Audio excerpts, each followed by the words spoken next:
Beast हो गई है। सभी उस आखिरी एनिमल में बदल जाते हैं जिसे उन्होंने खाया। किसी लड़के ने एक ब्लैक मांबा निकला, रातों रात एक किलर ब्लैक स्नेक बन गया। एक और लड़के ने बीफ नूडल्स खाए, एक सुपर स्ट्रॉन्ग ऑंक्स बीस्ट में बदल गया। मैंने चिकन और राइस खाया, एक पैथेटिक चिकन बन गया। बीस्ट एपोकैलिप्स में काफी जल्दी मर गया। इस बार मैं रिबॉर्न हुआ हूँ। मैं आगे प्लानिंग कर रहा हूँ। मैं बीस्ट्स का किंग बनूंगा। पहले एक उल्लू खरीदना है, इनसेन नाइट विजन। हियरिंग भी चार्ट से दूर है। एक इलेक्ट्रिक ईल भी चाहिए, 800 वोल्ट ब्लास्ट कर सकता है। मेरी पिछली जिंदगी में ये ईल लड़का मौजूद था, थॉर खुद की तरह। तिंजू ने ऑनलाइन क्रिएचर्स सर्च किए। चींटियों ने उसकी आंख पकड़ी। छोटी लेकिन पावरफुल, अपने वजन से 400 गुना लिफ्ट कर सकती है। लेकिन अगर मुझे चुनना होता तो ये बुलेट एंट होनी चाहिए। बुलेट एंट्स बिल्ड डिफरेंट है। पृथ्वी पर टॉप 10 सबसे वेनोमस, पावर और स्पीड चेक, लेकिन डिफेंस ट्रैश है। एक स्क्रैच और तुम डन हो। मेरे शरीर को स्टील जितना हार्ड बनाना होगा। अल्टीमेट डिफेंस, टाटार ग्रेड। टाटार ग्रेड्स बेसिकली इमॉर्टल हैं, केवल तभी मरते हैं जब सूरज एक्सप्लोड होता है। प्लस वे हर जगह हैं, वर्ल्ड वाइड पाए जाते हैं। पाना आसान है, लेकिन यहाँ प्रॉब्लम है। ये चीजें स्पेस में सर्वाइव करती हैं। मैं इन्हें कैसे मारूं, फिर इन्हें कुक करूं? ऑनलाइन कुछ इन्फो मिली। रिसर्च कहता है कि ये सिंपल है। यूवी स्टेरिलाइजेशन काम करता है, 15 मिनट ट्रिक करता है। हीट भी काम करती है, स्टीम या डायरेक्ट फायर दोनों उन्हें मार देंगे। इस इन्फो के साथ आर्म्ड होकर किंशु काम पर लग गया। फेट बदलने के लिए 3 दिन बचे। हर सेकंड काउंट करता है। परफेक्ट बीस्ट मील प्रेप करो। वो फार्म्स के चारों ओर गया, मॉस इकट्ठा करने के लिए जंगलों में। मॉस इकट्ठा करते समय आगे कुछ मूव हुआ। एक 4 इंच प्लैनेरियन वर्म। वेट, मैं इस चीज को जानता हूँ। पागल रीजनरेशन पावर्स खुद को हील कर सकती हैं। मुझे याद है, इन चीजों की लाइफ फोर्स क्रेजी होती है। इनमें सेल्फ हीलिंग एबिलिटीज होती हैं। कटे हुए लिम्स वापस रिजेनरेट कर सकते हैं। अगर वो एबिलिटी मिल जाए तो मैं लिटरली इनविंसिबल हो जाऊं। जल्द ही किंशु ने जो चाहिए था इकट्ठा किया। न्यूट को घर ले आया पालने के लिए। फिर यूवी स्टेरिलाइजेशन लैंप्स खरीदने मॉल जाने के लिए अपनी मोटरसाइकिल पर निकल पड़ा। अगर जिन इन्फ्लुएंसर से मैंने कांटेक्ट किया है वो सब ट्रेड और कोऑपरेट करने को तैयार हों तो आउल और बुलेट एंट्स मिल सकते हैं। ये सब हैंडल करते करते शाम हो गई। अंधेरा होने से पहले किंशु स्कूल से एक माइक्रोस्कोप उधार लेता है, साथ में कुछ बीकर्स, ग्रेजुएटेड सिलेंडर्स, ड्रॉपर और बाकी लैब इक्विपमेंट भी। ऑनलाइन इंस्ट्रक्शंस फॉलो करते हुए वो मॉस का एक टुकड़ा एक साफ डिश में रखता है। फिर उसे पानी से भिगोता है, पानी निचोड़कर एक स्लाइड पर डालता है और माइक्रोस्कोप के नीचे चेक करता है। अभी 3 दिन बचे हैं प्रेप के लिए। वाटर बियर्स पर ज्यादा वक्त बर्बाद नहीं कर सकता जब पता भी नहीं कि ये काम करेंगे या नहीं। डे 2 पर आते हैं। एक इन्फ्लुएंसर ने ऑलरेडी रिप्लाई कर दिया। किंशु उनकी ब्रीडिंग फैसिलिटी पहुंचता है। चारों तरफ ढेर सारे ग्लास टैंक्स हैं, अलग अलग साइजेस के, इंसेक्ट से भरे हुए। एक कोने में किंशु की नजर बुलेट एंट्स पर पड़ती है। जैसे ही वो उन्हें देखता है, जो जिमिंग पास आता है अपने बुलेट एंट्स के बारे में बताते हुए। मेरे पास बुलेट एंट्स की एक छोटी कॉलोनी है, अगर सच में इंटरेस्टेड हो तो 400 युआन ईच में दे सकता हूँ। किंशु कोई हगलिंग नहीं करता, सीधे टैंक के पास जाकर ऑब्जर्व करने लगता है। कुछ ऑलरेडी मरे हुए हैं। जो जिमिंग थोड़ा बम्ड लगता है। ट्विजर्स से मरे हुए बुलेट एंट्स को एक ग्लास जार में रखता है। ये देखकर किंशु फौरन पूछता है, मरे हुए भी रखते हो? फेंकते नहीं? नॉर्मल एंट्स जो भी हो, लेकिन बुलेट एंट्स डिस्प्ले और स्पेसिमेंस के लिए रखता हूँ। मुझे 50 बुलेट एंट्स चाहिए। कुछ मरे हुए भी दे सकते हो? पक्का 50 चाहिए? ठीक है, 20 मरे हुए भी दे दूंगा। पेमेंट करते ही 2 सिल्वर बीटल्स उसकी नजर खींचते हैं। ये क्या है? ये भी इंपोर्टेड है। अमेरिकन आयरन क्लाड बीटल्स, दुनिया की सबसे हार्ड बीटल स्पीशीज। अपने वजन से करीब 40,000 गुना एक्सटर्नल फोर्स झेल सकती है। जो जिमिंग की बात सुनते हुए किंशु को अपनी पास्ट लाइफ के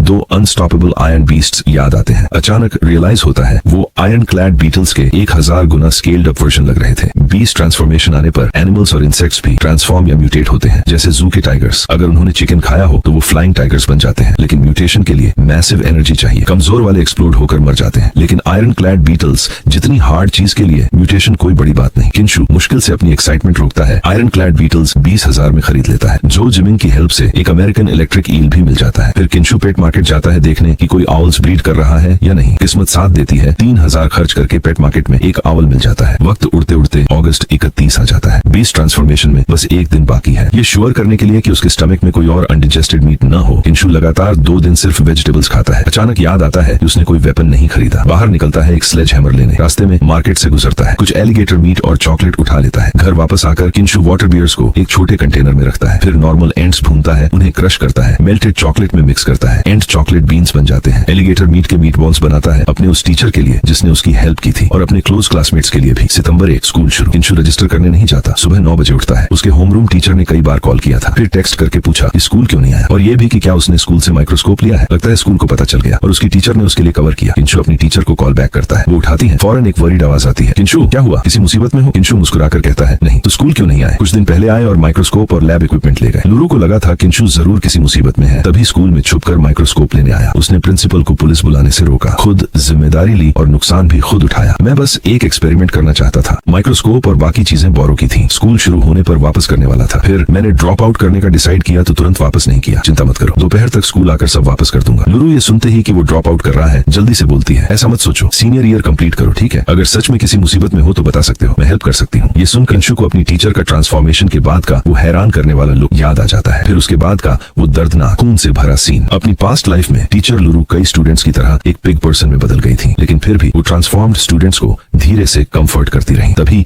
एक जायंट बीस्ट डॉग आया, वो स्टूडेंट्स के सामने खड़ी हो गई और उस बीस्ट के हाथों तार तार हो गई। उनकी मौत याद करते हुए किंशु खुद को रोक नहीं पाता। आज कोई पोर्क मत खाना, यही मेरी सबसे बड़ी हेल्प होगी। क्या मेरे पोर्क खाने का इससे क्या लेना देना? हाँ, वैसे अपने दोस्तों के लिए एक फेयरवेल लंच रख रहा हूँ, शाओबिन और उन सबको ऑलरेडी बता दिया है, तुम भी आ जाओ, शायद आखिरी बार मिलना हो। दोपहर को किंशु खाना अपने बैकपैक में भरा, स्लेज हैमर उठाता है, मोटरसाइकिल पर बैठता है और काउंटी हाई स्कूल की तरफ निकल पड़ता है। Boss 7 braced rabbit heads. Rabbit heads के अलावा किंशु सिर्फ वेजिटेबल्स और राइस ऑर्डर करता है, कोई और मीट नहीं। थियरी में रैबिट खाने से नाइट विजन और एजिलिटी भी मिल सकती है। रेस्टोरेंट का मीट यूजुअली पोल्ट्री होता है, चिकन, डक और पोर्क सबसे वीक एनिमल्स हैं। ट्रांसफॉर्मेशन के बाद बस weak chicken transformers, weak duck transformers और वीक पिग ट्रांसफॉर्मर्स बन जाते हो। पूरे देश में ऑलमोस्ट आधी ट्रांसफॉर्मेशंस चिकन, डक या पोर्क से रिलेटेड हैं। उसके बाद बीफ और लैम्ब आते हैं। तभी बाहर फुटस्टेप्स की आवाज, 4 लड़के और 3 लड़कियां अंदर आते हैं, फौरन सवाल पूछने लगते हैं। किंशु ज्यादा एक्सप्लेन नहीं करता, बस मुस्कुराकर कहता है, अब से मेरा अपना रास्ता है, मुझे बदलने की कोशिश मत करो, बस ये खाना मेरे साथ खाओ, मुझे विदा करो और दुआ दो। सब चुप हो जाते हैं। टीचर लियू रू हल्के से फ्राउन करती है, उसे समझाने की कोशिश छोड़ देती है। ठीक है, कोई मर तो नहीं रहा, इतना ग्लूमी माहौल क्यों? खाते हैं, ये फिश बॉल्स मैंने घर पर बनाए हैं, ट्राई करो, देखो कैसे हैं। किंशु के इनवाइट करने पर सब खाने में जुट जाते हैं। फ्राइड एलिगेटर मीट बॉल्स खाते हैं। जल्द ही ब्रेस्ड रैबिट हेड्स भी आ जाते हैं। बीस्ट ट्रांसफॉर्मेशन मील खत्म होने के बाद किंशु सातों को चॉकलेट के बैग्स बांटता है ताकि बीस्ट डिजास्टर आने पर उन सब के पास खुद को बचाने का एक तरीका हो। दोपहर के 3 बज गए। बीस्ट ट्रांसफॉर्मेशन में 2 घंटे बाकी हैं। किंशु अपना ट्रांसफॉर्मेशन मील निकालता है। धीरे धीरे दोनों आयरन क्लैड बीटल्स निकलता है, फिर वाटर बेयर कोला पीता है, फिर कुक्ड आउल खाना शुरू करता है और डीप फ्राइड न्यूट, आखिर में बुलेट एंड्स और इलेक्ट्रिक ईल। ये कर्स्ड मील खत्म करने में किंशु को पूरा 1 घंटा लग जाता है। शाम के 4 बज गए,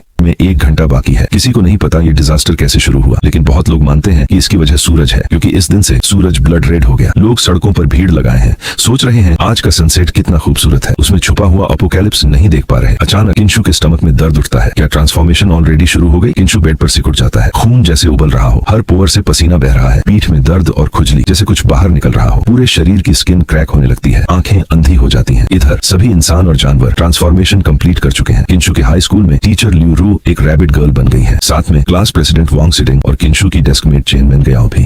होटल रूम में किंशु बिल्कुल नॉर्मल दिखता है, लेकिन बेड पर बिना हिले डुले पड़ा है, जैसे उसमें कोई वाइटल साइंस बचे ही न हो। ट्रांसफॉर्मेशन के दौरान कोई पागल हो जाता है और होटल में आग लगा देता है। रूम का फायर सप्रेशन सिस्टम एक्टिवेट हो जाता है। जब पानी किंशु के शरीर से टकराता है, उसकी स्किन उसे अब्सॉर्ब करने लगती है। वाटर बेयर की क्रिप्टोबायोसिस एबिलिटी किक इन हो जाती है। किंशु उठता है और फौरन पागलों की तरह खाने लगता है। ट्रांसफॉर्मेशन के दौरान उसके शरीर ने सारी एनर्जी जला दी थी। रूम में रखा सारा पानी और चॉकलेट हड़प जाता है। शरीर रिफ्यूल होता है और पोस्ट ट्रांसफॉर्मेशन चेंजेस साफ दिखने लगते हैं। आंखें एक ईगल जितनी शार्प, स्ट्रेंथ और हीयरिंग क्लियरली एनहांस्ड, सारी एबिलिटीज आ गई हैं, लेकिन आंखों को छोड़कर बाहर से ट्रांसफॉर्मेशन के कोई साइंस नहीं दिखते। क्या इसलिए कि अनकॉन्शियस रहने की वजह से ट्रांसफॉर्मेशन बीच में रुक गई और बाकी पार्ट्स पूरे नहीं हुए? घना धुआं अंदर घुसता है। आग किंशु के रूम तक पहुंच गई है। किंशु को फाइनली एहसास होता है कि होटल में आग लगी है। मेन डोर से निकलना इम्पॉसिबल है। देखते हैं अपनी करंट बॉडी के साथ यहाँ से कूदने पर क्या होगा। अरे यार, ऑल विंग्स क्यों नहीं मिले, या आयरन क्लैड बीटल विंग्स? किंशु अभी अंदर ही अंदर कोस रहा होता है कि उसकी पीठ की स्किन उसकी कमांड पर रिस्पॉन्ड करती है। अचानक फट जाती है। किंशु रुक जाता है, फील करता है, फिर एक्साइटमेंट में बैल्कनी की तरफ दौड़ता है, विंग्स फैलाता है और उड़ान भरता है। आग देख रहे ट्रांसफॉर्म्ड इंसान शौक और जलन से भर जाते हैं। उस बंदे के विंग्स हैं और वो उड़ रहा है। क्या हो रहा है यार? सब अचानक मॉन्स्टर्स क्यों बन गए? हम दोनों के विंग्स हैं, लेकिन उसके इतने ह्यूज और बैडर्स क्यों हैं, जबकि मेरे चिकन विंग्स जितने छोटे हैं? किंशु पास के एक मॉल एंट्रेंस पर ग्लाइड करके उतरता है। अब फाइनली उसे समझ आता है क्यों इतनी सारी एबिलिटीज मिली, लेकिन शरीर पर ट्रांसफॉर्मेशन के कोई साइंस नहीं। अल्टीमेट ट्रांसफॉर्मेशन, यही वो लेजेंडरी पावरफुल ट्रांसफॉर्मेशन फिनोमिनन था जो उसकी पास्ट लाइफ में सुना था। ट्रांसफॉर्मेशन फॉर्म पर कंप्लीट कंट्रोल। मॉल एंट्रेंस पर सर्वाइवर्स उसे देख रहे हैं। ब्रो, वो विंग्स कहाँ गए? अभी थे, अचानक डिसअपीयर कैसे हो गए? स्ट्रेंज, तुम्हारे सिर्फ विंग्स बदले, बाकी बॉडी नॉर्मल लग रही है, जबकि हम सब फ्रीकिंग मॉन्स्टर्स की तरह दिख रहे हैं। चिंघाओ उन्हें इग्नोर करता है। स्लेज हैमर थामता है, सीधे डेली सेक्शन की तरफ बढ़ता है। मॉल में ऑलरेडी केओस मचा हुआ है। बहुत से शॉपर्स ने ट्रांसफॉर्मेशन में इतनी एनर्जी बर्न कर दी कि अब सब कुछ बिंज ईट कर रहे हैं। चॉकलेट, एनर्जी ड्रिंक्स, हर तरह का मीट, क्विक एनर्जी बूस्ट के लिए। लेकिन सबसे इफेक्टिव ट्रांसफॉर्मेशन के बाद अंदर बनने वाला बीस्ट को जैसे ही चिंक्यू अंदर घुसता देखता है एक बिग हेडेड आदमी रोस्ट डक लेकर उसकी तरफ आता दिखता है। सब मॉन्स्टर्स की तरह दिख रहे हैं, तू नॉर्मल क्यों है? चिनक्यू जवाब नहीं देता, बस हाथ बढ़ाकर उसके हाथ से अनटच्ड रोस्ट डक छीन लेता है, फिर बैठकर खाने लगता है। खाना चुरा रहा है? मरना है क्या बच्चे? बिग हेड गुस्से में आकर मुक्का उठाता है, लेकिन हाथ उठाते ही अचानक पेट में तेज दर्द महसूस होता है। पीछे की तरफ उठता है, जोर से जमीन पर पटकता है। यार, एंड स्ट्रेंथ कोई मजाक नहीं। इस हफ्ते तो बस एक में 200 पाउंड के पिग को 15 फीट दूर उड़ा दिया। फुल स्ट्रेंथ पर शायद 30 फीट तक उड़ा सकता हूँ। बिग हेड पेट पकड़कर उठता है। पहले बस सबक सिखाना था, अब खून का प्यासा हो गया है। वायलेंट वाइब्स फील करते हुए चिनक्यू वैसे भी अपनी स्ट्रेंथ टेस्ट करना चाहता था। चिनक्यू अपना बीस्ट कोर एक्टिवेट करता है, ट्रांसफॉर्मेशन स्टेट में एंटर करता है। एनर्जी पूरे शरीर में भर जाती है, स्किन थोड़ी डार्क हो जाती है। 2 काले शार्प हॉर्न्स धीरे धीरे उसके सिर से बाहर आने लगते हैं। ये देखते ही बिग हेड के अंदर अचानक एक गहरा डर उतर आता है।